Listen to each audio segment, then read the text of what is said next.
The knock was so soft that Marlene almost didn't hear it. 3 gentle taps, hesitant, unsure.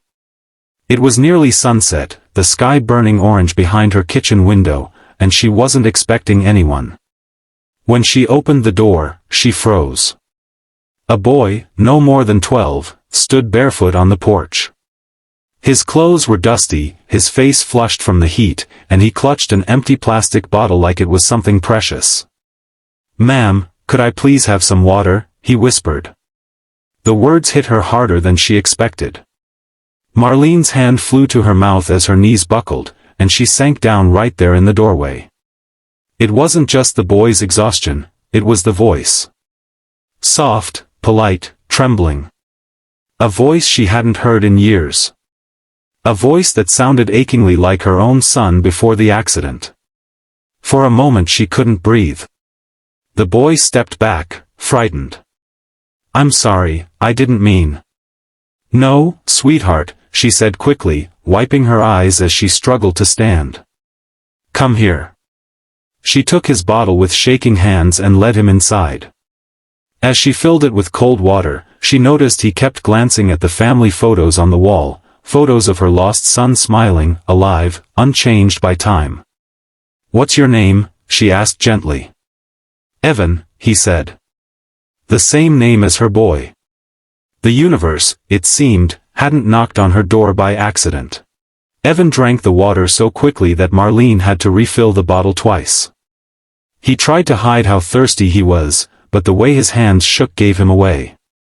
When he finally slowed down, he let out a tiny breath of relief, like someone who hadn't felt safe in a long time. "Where are your parents, sweetheart?" Marlene asked softly. Evan hesitated. His eyes drifted toward the window, toward the long empty road stretching past her house. I got separated," he murmured. "We were traveling, and I lost them near the highway." Marlene felt her chest tighten. She had worked through years of grief, the loss of her own son, the loneliness that followed, but hearing a child speak with that same quiet fear dragged her right back to every moment she wished she could have done more. "You're safe here," she said, placing a gentle hand on his shoulder. "We'll figure this out." He nodded, but Marlene saw something else flicker in his eyes, relief mixed with a deep, unspoken worry. She made him a sandwich while he sat at the table, legs swinging, trying hard to look brave. But when he thought she wasn't watching, he traced the wood grain with his finger, the exact same habit her son had. It was like watching a ghost return with a heartbeat. "Evan," she said quietly, "did you come to this road on purpose?" He froze. Because Marlene suddenly remembered something buried deep. Years ago, her son used to tell all his friends about the safest house on the lonely road, the house where his mom never turned anyone away. Evan swallowed hard. "Someone told me that the lady here helps people." Marlene's throat tightened. Her son, gone, yet still guiding strangers to her door. Marlene sat across from Evan, studying the way he held his sandwich, careful, grateful, as if it were something fragile. He ate slowly now, comfortable enough to savor each bite. The quiet between them felt warm, not awkward, like two people who had unknowingly been waiting for each other. "How long were you walking?" Marlene asked gently. "A few hours," he said. "A truck driver dropped me near the gas station. I thought I could find help." "And you came here," she murmured. A soft nod. Just then, thunder rolled in the distance. Dark clouds gathered over the road, turning the sky heavy and bruised. Marlene stood and closed the windows. "Looks like a storm's coming. You'll stay here until we reach your parents." Evan didn't argue. Instead, he whispered, "Thank you," with a sincerity that made her pause. She brewed him hot chocolate, her son's favorite, and placed the cup in front of him.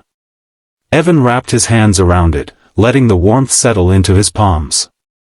He looked around the kitchen, taking in every detail, the blue curtains, the old wooden clock, the framed school drawings her son once made. "It feels familiar," he said quietly. Marlene's breath caught. What do you mean, sweetheart? He hesitated, then pulled something from his pocket, a small, worn bracelet made of blue string. Her heart slammed. She knew that bracelet. Her son had made them with his friends years ago and gave them out for protection. Only a handful existed. Where did you get this? She whispered.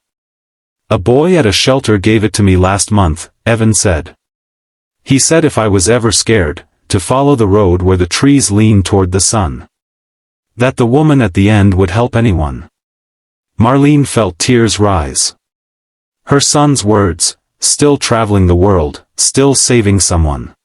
The storm outside broke open, rain pouring in thick silver sheets that blurred the world beyond the window.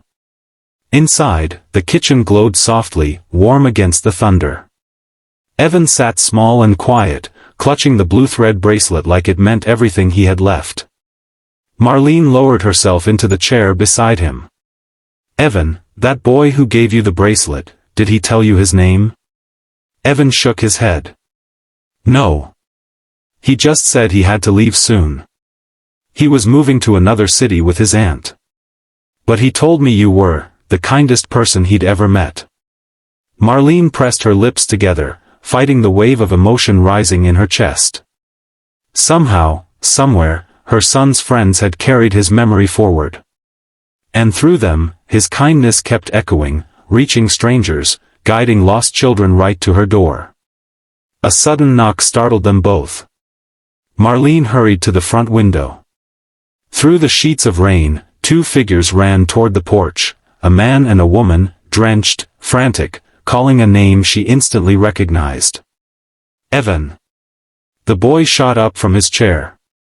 The moment she opened the door, he ran straight into his mother's arms, sobbing with relief. His father wrapped them both tightly, whispering, "We've been searching everywhere."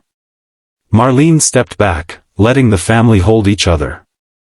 The sight filled her with a bittersweet warmth, like something inside her gently stitching itself back together. When Evan finally looked up, he rushed to her and hugged her fiercely. "Thank you," he whispered. "For everything." She kissed the top of his head. "You take care, sweetheart." As they walked away, Marlene noticed something remarkable. The storm eased, and the clouds parted just enough for a soft, golden light to fall on her porch. Her son might be gone. But his kindness was still alive, still knocking on doors, still finding its way home.